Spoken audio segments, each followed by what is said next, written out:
नरेंद्र मोदी जी जब आए थे तो बोले थे कि देश से भ्रष्टाचार समाप्त करेंगे, देश से महंगाई समाप्त करेंगे, देश से बेरोजगारी समाप्त करेंगे और हम 2 करोड़ लोगों को प्रतिवर्ष रोजगार देंगे। विदेशों में जमा काला धन ला के देश में खुशहाली लाएंगे। कुछ उस पर हुआ नहीं। अगर 2 करोड़ लोगों को रोजगार दिए होते तो आज कम से कम 20 करोड़ लोग रोजगार पा गए होते। अगर देश से भ्रष्टाचार समाप्त किए होते तो 50% जनता की गरीबी रेखा से ऊपर जीवन स्तर हो गया होता। सरकार आप कैसे चाहते हैं? सरकार वो आए जो चिकित्सा, शिक्षा, स्वास्थ्य, रोजगार पर ध्यान दे, भ्रष्टाचार मिटावे, घुसखोरी मिटावे। इस तरह की सरकार आवे जो जनता के दुख दर्द को समझे, किसानों की समस्या समझे, नौजवानों की समस्या समझे, बेरोजगारों की समस्या समझे, उस पर ध्यान दे। चिकित्सा, शिक्षा, स्वास्थ्य, रोजगार और महिलाओं का विशेष सुरक्षा का ध्यान दे। वही सरकार आवे तो अच्छी होगी। महंगाई चरम पर है, कम कहाँ लग रही है। ये तो भारतीय जनता पार्टी की सरकार में माननीय नरेंद्र मोदी जी जब आए थे तो बोले थे कि देश से भ्रष्टाचार समाप्त करेंगे, देश से महंगाई समाप्त करेंगे, देश से बेरोजगारी समाप्त करेंगे और हम 2 करोड़ लोगों को प्रतिवर्ष रोजगार देंगे। विदेशों में जमा काला धन ला के देश में खुशहाली लाएंगे। कुछ उस पर हुआ नहीं। अगर 2 करोड़ लोगों को रोजगार दिए होते तो आज कम से कम 20 करोड़ लोग रोजगार पा गए होते। अगर देश से भ्रष्टाचार समाप्त किए होते तो 50% जनता की गरीबी रेखा से ऊपर जीवन स्तर हो गया होता। लेकिन ये तो बाणी के सौदागर हैं, बाणी के जादूगर हैं, बाणी के व्यापारी हैं। और इधर माननीय मुख्यमंत्री योगी आदित्यनाथ जी कहते हैं zero tolerance, zero tolerance, zero tolerance. भ्रष्टाचार मुक्त उत्तर प्रदेश, अपराध मुक्त उत्तर प्रदेश, गुंडा मुक्त उत्तर प्रदेश। और धरातल पर घोर भ्रष्टाचार हो रहा है। तहसील में जाइए तो लेखपाल से लेकर एसडीएम तक भ्रष्टाचार में लिप्त है। थाने में जाइए तो सिपाही से लेकर थानेदार तक भ्रष्टाचार में लिप्त है।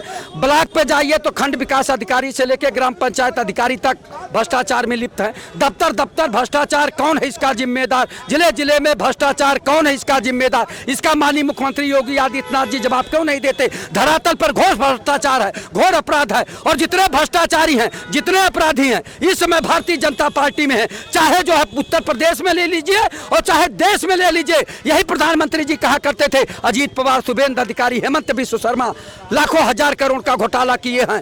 लेकिन आज कहां है वो लोग? भारतीय जनता पार्टी के साथ हैं। ये लोग भ्रष्टाचार मिटाने नहीं आए हैं, अपराध मिटाने नहीं आए हैं। ये लोग कुर्सी भक्त हैं, देशभक्त नहीं। ये लोग कुर्सी भक्त हैं। देशभक्त और राष्ट्रभक्त हम लोग हैं कि जनता की आवाज, गरीबों की आवाज, किसानों की आवाज, बेरोजगारों की आवाज सरकार के कानों तक आप लोगों के चैनल के माध्यम से बताना चाहते हैं। लेकिन सरकार कान में रुई ठूंस लिया है।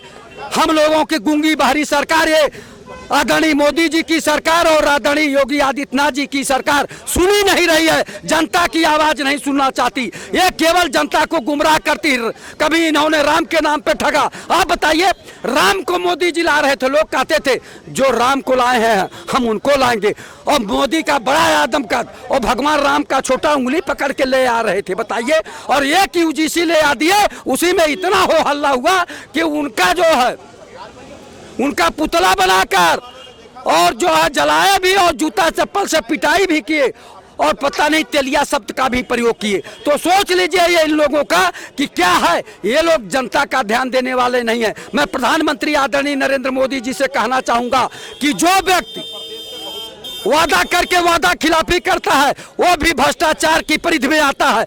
आदरणीय मोदी जी भ्रष्टाचारियों अपराधियों के बड़े सरदार हैं और आदरणीय योगी जी भ्रष्टाचारियों अपराधियों के छोटे सरदार हैं। चूंकि यहाँ जितने अपराधी थे, चाहे कोडीन युक्त सिरप जो फर्जी तरीके से सप्लाई करके हजारों करोड़ रुपया बनाए और उनके घरों पे आज तक बुलडोजर नहीं चला।